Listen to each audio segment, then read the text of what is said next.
Hey everybody, it's Vanessa from Big Life Journal. Welcome to Mindset Monday. I'm coming at ya from the back of my minivan. I'm actually sitting in the folded down trunk part of my minivan because this week we're talking about how to help deal with frustrations as a parent. And let me tell you, I'm a parent, probably like most of you. I've got a teenager and two almost 12-year-olds.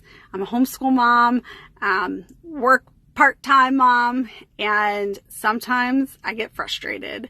Sometimes I get triggered by these little things that my kids do or that something pops up, and I don't always deal with it in the best way. But what I love about this article is that it helps us parents to sort of stop. We even talk about a little acronym called STOP so that we can let ourselves feel these emotions, how to deal with them, and then move on. And when I say move on, I don't mean move on and forget anything happened or move on and ignore your emotions. I mean just move on from a place of frustration into a place of calm. So what that looks like for me tonight is I'm going to be flat up honest with you. We've had a really rough week with some stuff with my kids. They're growing. Their brains are not fully developed yet. Teen brain, adolescent brain, hormones, lack of sleep, they're no joke. And my kids don't have to get up super early for regular school, but there's still all these changes happening. And sometimes my agenda does not look like their agenda. So tonight I'm taking myself into Whole Foods. I'm sitting in the Whole Foods parking lot to have myself a quiet dinner, do some work, and do some writing. Because that is what me taking care of myself so that when I come home tonight and tomorrow, I can be a more connected parent. I want to share the printable this week. And as I said, real life, I'm in my minivan. So we've got this great article summary, and some of this starts with accepting your child as they are. If your child's triggering you or frustrating you, that's totally normal. And we just have to know that kids want to do well, and they are not, necessarily doing things on purpose to make us frustrated, but maybe they're looking for some connection. And I also want to talk about this. This is allowing your emotions. And we talk about all feelings are okay.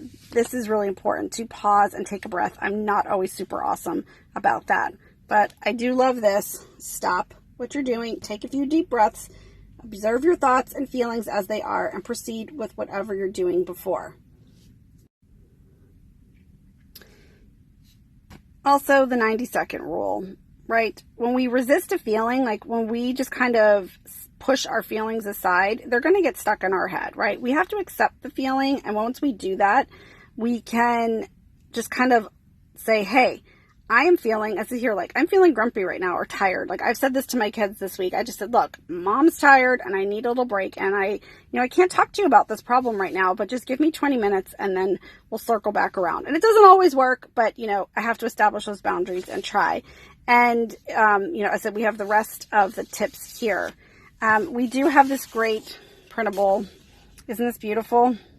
This is something you can print out and hang up to just remind yourself all the things you can do when you need to pause. You can be mindful and relax and create, connect, and get outside. And, feel free to use some of your pretty pens and stickers, and you can add to this as well. One thing I want to add is that parents, we've got to drop this guilt. We do not have to be perfect all the time. We don't need to be on all the time. We're going to make mistakes. We're going to feel frustrated. We're going to maybe get mad or angry, right? And it may not have anything to do with your child, because there's maybe stuff that's going on in your day, but maybe your kid spills the milk and, that's literally you're crying over spilled milk, but it's not actually the milk you're crying over, if you know what I'm saying. So just be gentle with yourself. Take a few minutes for yourself and then go back around to your kid and just be like, hey, sorry, I was super grumpy earlier, and you can use whatever language is appropriate for your kids. My kids are older, so we're pretty upfront with big feelings in our house, because we have lots of strong opinions and big feelings in our house lately. So we talk through them a lot, and it's not always pretty, but the end of the day, I just want my kids to know that I think they're awesome and we all mess up, but you know, we're still a family. So make sure you grab your article, spend a few minutes reading it, and just, you know, pick a couple things that work for you. That's what I love about our articles, right? Find what works for you and just do one thing. Maybe just do one thing this week or just pick one thing this month. And then don't forget to grab your printable and make sure you hang it up somewhere you can see it, and make yourself a promise to do something for yourself this week or every day, 5 minutes, 10 minutes. You can find the time. You're worth it. Your sanity is worth it. And the connection that you'll feel to yourself that you can then bring back to your kids and your family is absolutely worth it. So we hope you guys have a great week, and let us know what you think of the article on the printable.